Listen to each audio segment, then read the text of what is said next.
Now, in this study, researchers looked specifically at how smoking smoking during pregnancy increased the risk of sudden unexplained infant death, or as you know it more commonly as SIDS. Now, according to the study that was published in Pediatrics, any amount of smoking during pregnancy, even one cigarette a day, doubles the risk of sudden infant unexpected death. So the study joined two major forces here in Seattle. It's a collaboration between Seattle Children's and Microsoft data scientists. Now, their collaboration uncovered some pretty solid data.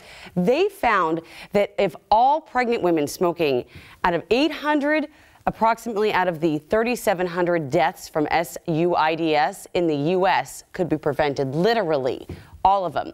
And here are some numbers for you. If a woman cuts back by the third trimester, that she's going to decrease that risk by 12%. That's a pretty high number.